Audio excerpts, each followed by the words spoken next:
Well, what do you think of that? This camera starts all by itself. How you doing? I haven't seen you in a bit. I've been an AFib steady. I'm quite miserable. I shaved, but then I ain't shaved in a couple days, so got my hair cut. Spring's coming. Spring's here. It's gonna be 85 today. We had 70s, 80s. I'll take it, okay? Guys, I'm not in a groove yet, but it doesn't mean I can't come out here and just say hello and kind of get you up to speed on what I'm doing, where I'm at. This 95cc saw for Buck and Billy. Seems like I'm camping out on it. Well, I kind of am. I'm not doing too good right now. I got a blood clot in my heart they're trying to get rid of right now so I can have surgery and get this where I can spend the time out here, quality time with you guys. I'm a little miserable right now, but here's what we got today. The ultimate big bore builds. 2. The ultimate. Okay. There's no half stepping in life. If you want to do something, do it all the way. Go big, go home. This 94cc, obviously know that we took a 390 cylinder and bored the crap out of it. Where I'm at is I'm actually getting the, I'm matching my lower transfers to my cases. All right. There's things here we got to do. You take it off one side, you do it the other side. Round that goes. Okay, I showed Bucking this there a few days ago. But there's still a little finishing up. We want good airflow into them lowers. Okay, so when it comes up them uppers, we got a good kabang. And then we got to set our intake timing, exhaust timing, the whole 9 yards. We're going to do some modifications to the crank. We'd like it to hold up. It'd be kind of nice if it did. Unfortunately, this is a level build that when you start it, you are going the whole route to make it strong and solid at the same time. We want strong and solid. Okay? So, that's the update on this. And this box right here is brand new. OEM. Tilson. Probably see the numbers there. Walboro. See, that's why I don't make videos right now. My brain's turned right to mud. It really has. A lack of blood flow. Hey, it's a Walboro. It's a nice carburetor. It's a really nice one. Okay. That's what's going to power this saw.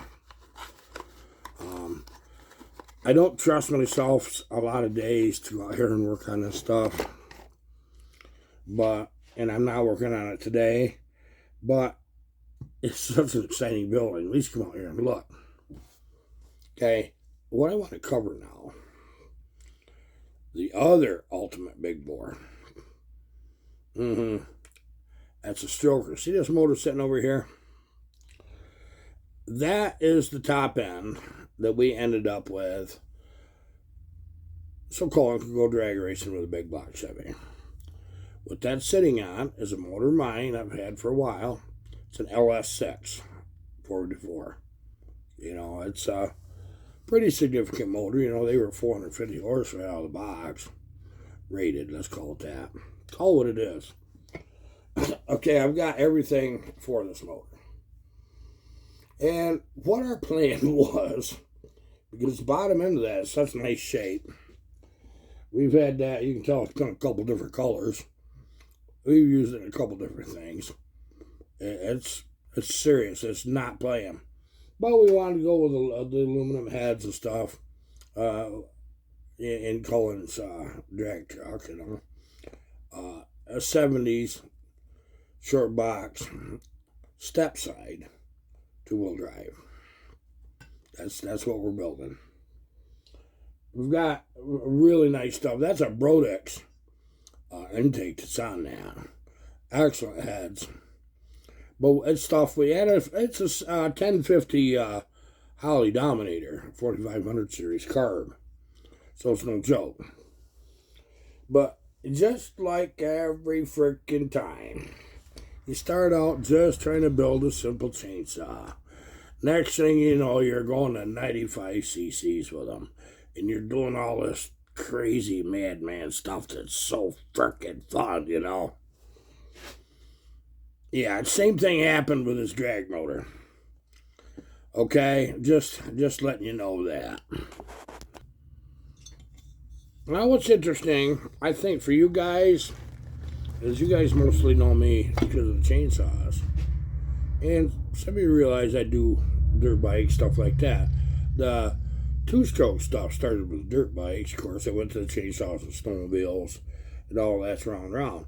But I'm really well-rounded as a builder, quite honestly, because I'm well-known on this side of the East Coast for my motors, for my big blocks. And a circle track I build.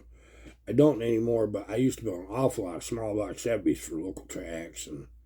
And some of the motors went, a few states over. But the big blocks, I'm well known for. Okay, I used to race Super Pro in Winston Cup Division 2. And that was really fun. I like Pro better, quite honestly. Super Pro, if you want to know the truth, it wasn't as fun because you're really in over your head every second. And it launches like crazy. I mean, they're hard. So, what we're actually doing is building a Super Pro motor for this truck. And the one thing about these, they have to be solid. Okay? That means good parts. No messing around. No stock rods, cranks. That's none of that. Not if you're getting serious. You just want to build a weekend warrior, a cruiser on the street, take a strip once in a while and friggin' blast the weenies off it. That kind of stuff's nice, Keep your RPMs down, 5,500, 5,800, and you probably won't have a problem. But we're looking at a fairly significant horsepower and RPMs. I want the motor to be safe to 81, 8,200 RPMs. I don't want it to just grenade at 7,600, So that level of parts is different. Now, there's entry level in this type, which is like the Scat and the Eagle and all that, which is very, very good stuff. And we quite honestly could have got away with it to 7,500. 7,200, I'd felt better. When you realize the big block Chevrolet's red line is 4,500 from the factory, and you're pushing it up, well, it takes good parts. So, some parts came the other day, yesterday, actually. You know what I found out about this build that's way easier on me than any of these other big block Chevys? To build a proper big block, either A, you can go buy a piece of property, put a house on, or you can build a big block Chevrolet. I'm just telling you the way it is. Okay. Now, what we got here is a set of Manley rods. I particularly like this series here. And you'll see right on the box, they got the small end and big end weights on it. That's good for when your motor guy is balancing. He picked the box up. Okay, here's where we're going to start. You can find the latest one. Just check to make sure that's the way it is. Away you go. I wish I had.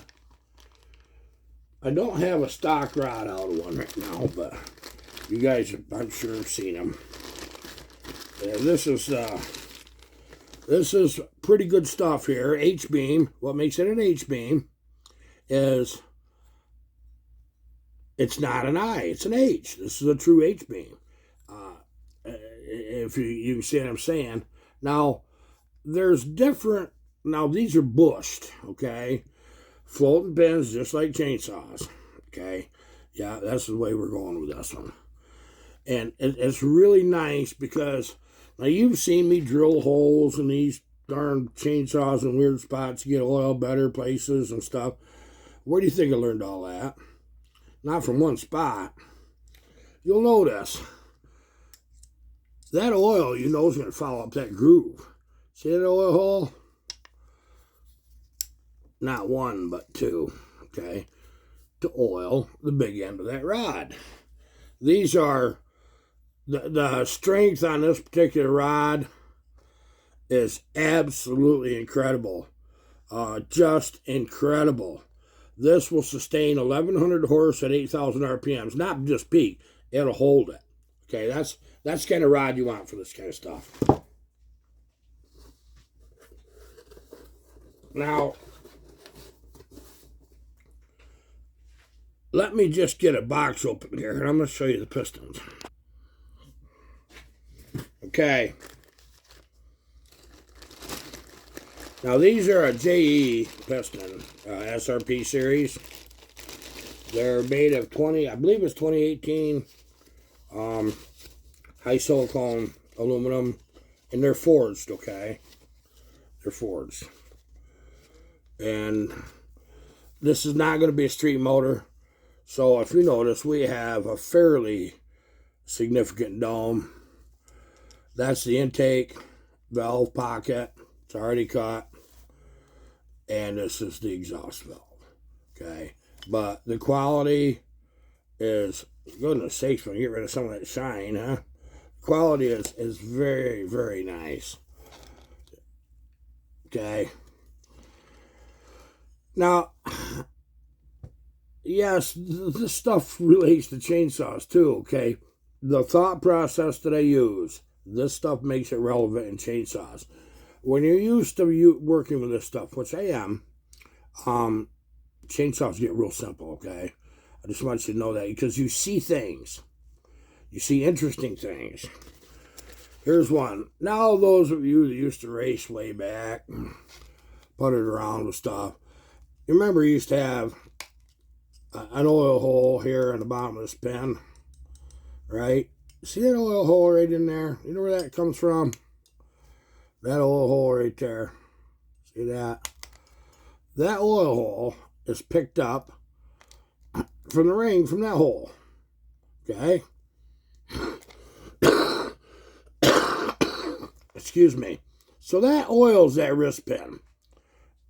So when you see me do funny things to these pistons, and I forget to say it, this is where it comes from. Okay? Doesn't it make sense that works that way?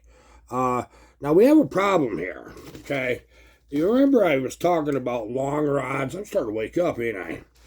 Yeah, I get excited about this stuff. As long as I don't have a friggin' heart attack or something right here on camera, I wouldn't like that too good.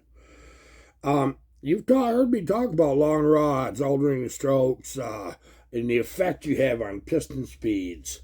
How a longer rod parks the piston at top dead center just that momentary bit longer, so after the engine fires, it comes down and gathers more energy.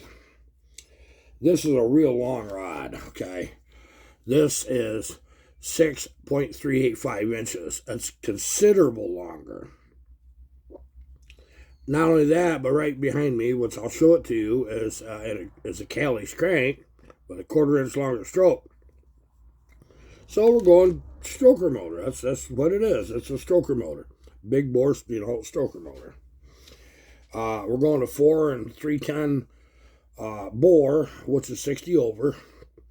That would be a 468 cubic inches with the 4-inch stroke, a stock of the 454.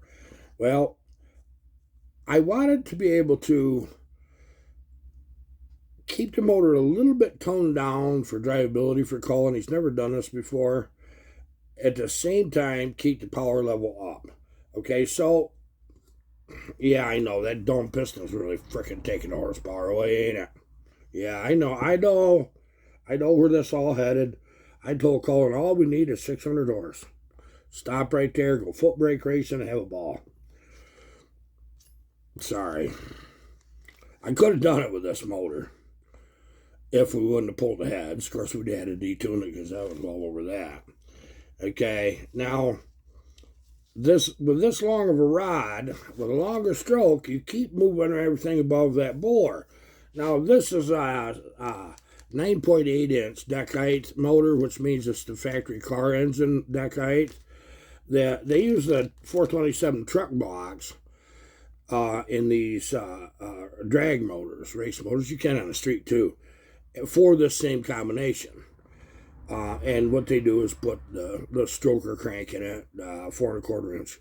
But that's a 10.2 to 1, which makes something kind of nice happen. You get to avoid this wrist pin position. If you see, the wrist pin is right up in the frickin' oil rail. Okay, see that? This is where the oil rings go. That wrist pin's right up in there. Oh yeah, I know. It's a short skirt piston. It's a way of things. Yeah, you remember way back when we first started building these. I know there's a lot of you guys out there do this stuff, and they have. And we used to buy them sealed power forged pistons because they were strong. They had a skirt about that long on them. You never had any trouble with them. You don't want to wind the motor crazy tight. Like this one was capable of really serious RPMs. Very, very serious. Okay? So, it works just like a chainsaw. Let's just see how that goes. Other than that's a bigger wrist pin and much heavier.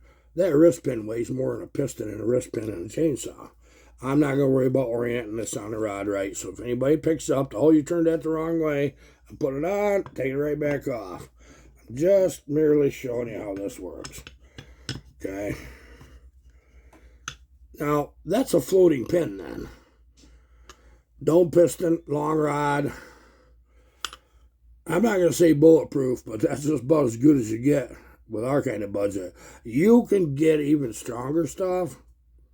Oh, you pay dear. You either buy a Learjet or a set of pistons and rods. I mean, you get big dollar stuff. This kind of stuff, when I was racing Super Pro, you seen the big boys use this kind of stuff. You didn't see it down in the brackets. And this is a bracket motor. Now, something's going to be interesting about this. Yeah, you see how that works now? You think, well, how the heck was that oil ring? Okay, what we've got is a support rail. Okay, now I'm not going to put it on because we're we're months away from assembling a motor. Believe me. What that does, the support ring bridges that gap right here. It'll just kind of sit in here. You get the idea. And then the oil ring goes on, and this supports it on each wrist pin side. And I'm going to tell you what, that right there is a nice, that glides. This stuff is just gorgeous. Isn't it a shame to hide this stuff inside a motor? Now, in the chainsaws, there just happened to be one right here. This is our little C-clips we use. The one that you get just about in, you heard twing, and it bounced off your shoulder and hit that back wall over there. You go look for them, right? I don't. Nope. I don't look for them. I used to. They've got this different now. This is what we've got for spiral locks. See how they separate? All you do is you just stretch the darn things out. See that? And you got to kind of get them started, and then you can pretty much spin them in a lot of times. Now, that is a positive lock. That's serious. That's not coming out, guys. Unlike this. So if there's any of you innovative guys and girls, I don't care who out there, that when you've seen this, you knew exactly what that was, I want them in this size. Okay, that's what size I want them in. Yes, these spiral locks. That would be pretty freaking cool, wouldn't it? Yes, it would. So, this motor will be balanced. No, we're not taking over on big box Chevys. This is kind of a one-off thing that we got tangled into because they're fun. And chainsaw, you'll see none but chainsaws for the longest time here. Except for once in a while, you'll get a day of a video of parts and one thing and another.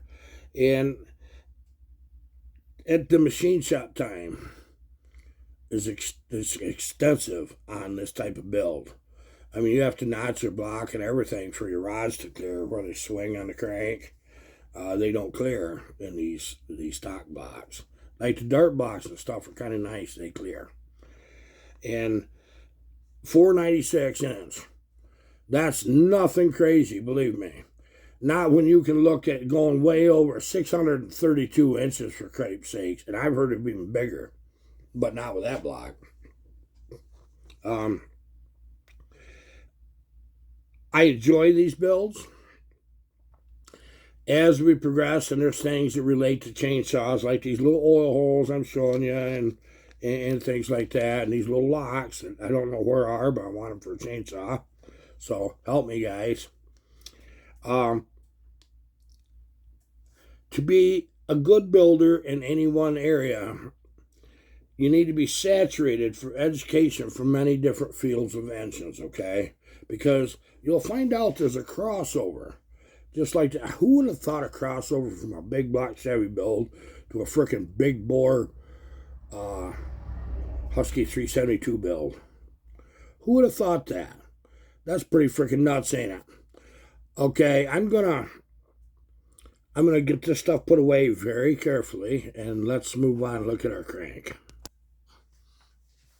Well, that was kind of interesting. This is our Cali's Comp Star. I looked at several different ones because it was in budget to have a real good crank. And I wanted something that was like the Dragon Slayer for the small block Chevrolet is, which I really like them. And now, you can buy these cranks in many different weights, okay? Okay, now, it's obviously with that big dome. That's not a hollow dome. That's a solid dome.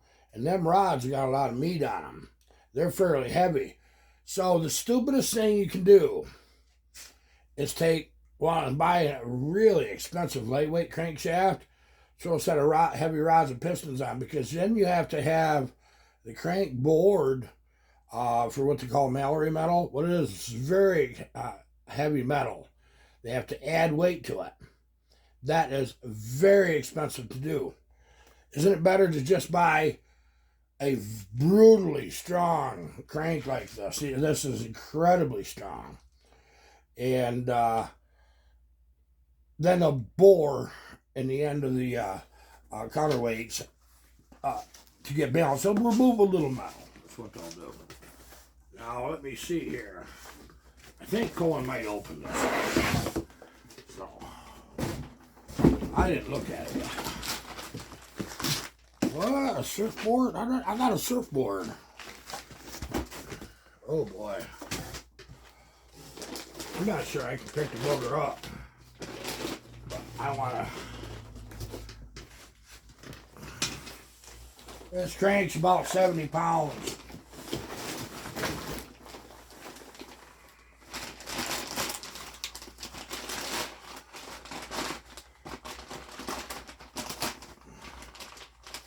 Okay, some of the nice features of these. Okay. Now, when you buy the higher end cranks, what you get is like right here on the counterweights, they're round. We're not worried about that. But see the radiuses? These have a nice big radius. Okay, what that radius does, it gives you strength. I'm liking this. I really am. This is going to make it fun for me. But it's a full weight crank. The way I look at it, you get that thing wound up about 71, 7200. That's going. It ain't going to stop. It's just going to keep right on going, isn't it? Okay, so I got to set this darn thing back down. This intake, the Brodix.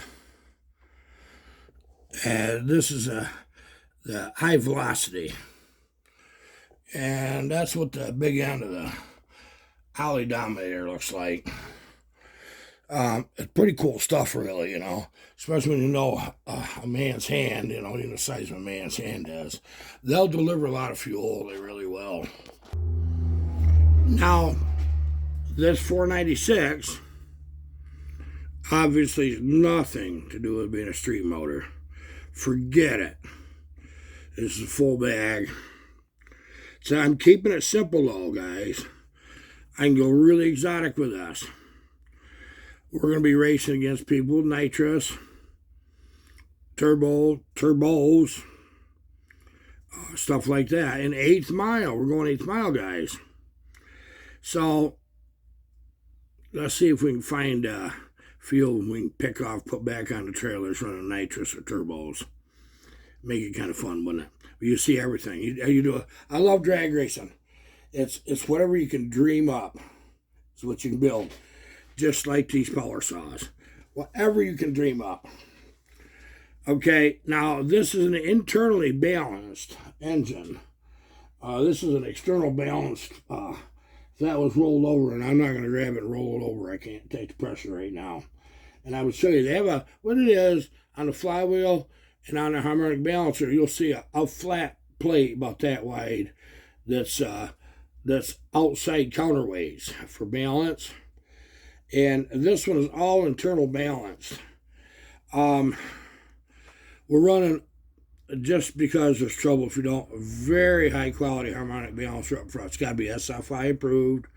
And the same thing with the flywheel. We got to have a nice heavy flywheel. I think I'm going to run the TCI flywheel. I ran them in the past. I love them right to death. I never had a problem with one. I've seen people try to, you get the end of your budget and you found out your budget stopped 3 months ago and you still owe 2 months electric bills, so you run a stock one. Just stop. Don't even do that. I never fell in that trap. That's why Colin's going drag racing next year, guys, not this year. This year is about getting a motor built.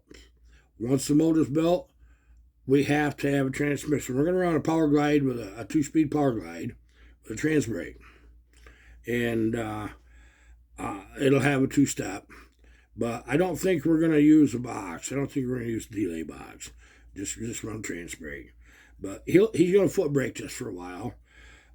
We need a 5,000 stall converter for this. They're just a tiny little thing. And they're spending upwards of $1,000 to get one that's consistent, trust me. So there's a big expense. So all of this had to make sense. Because I backed off and went down a step on which crankshaft I actually wanted to use, it's just as strong. But I was going to get into where I needed a little lighter piston, and that just the whole thing wasn't working out. So what we did was got just a slightly, and I'm not saying a lot of weight difference, just slightly different weight crank, which is significant when it's turning.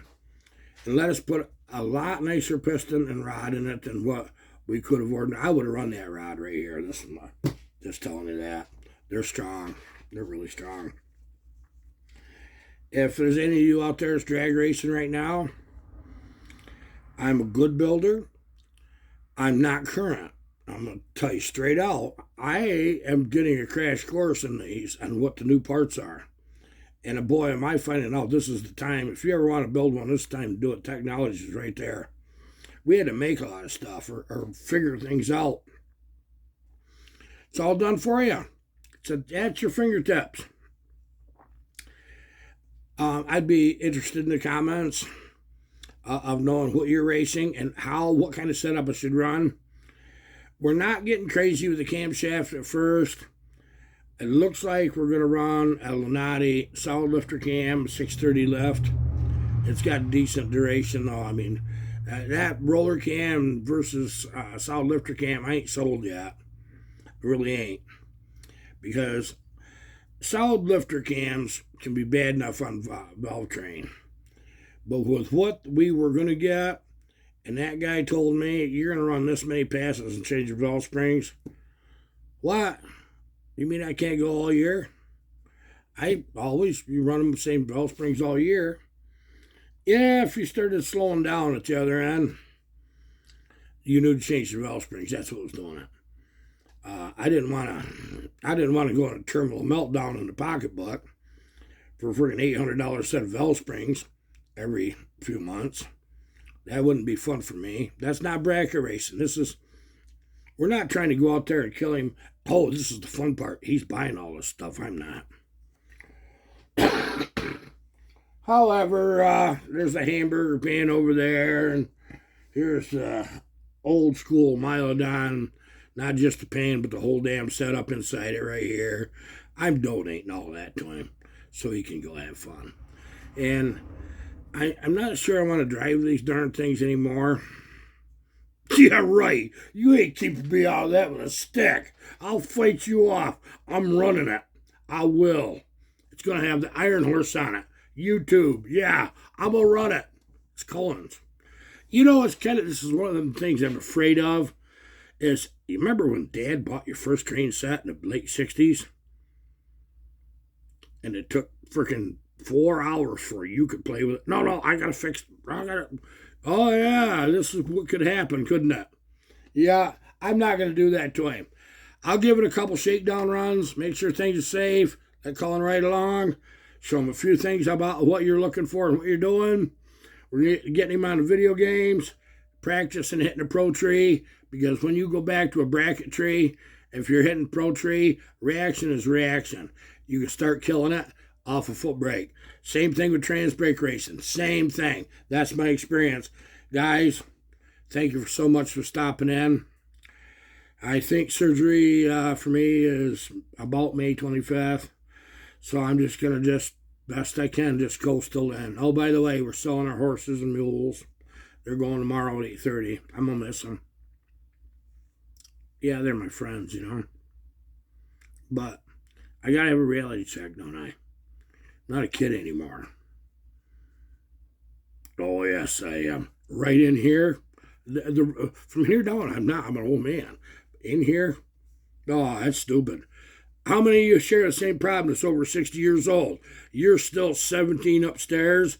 The only thing that happens is you pray to God before you do something really stupid that's going to be a wreck, that you get a twinge somewhere and your body just stops.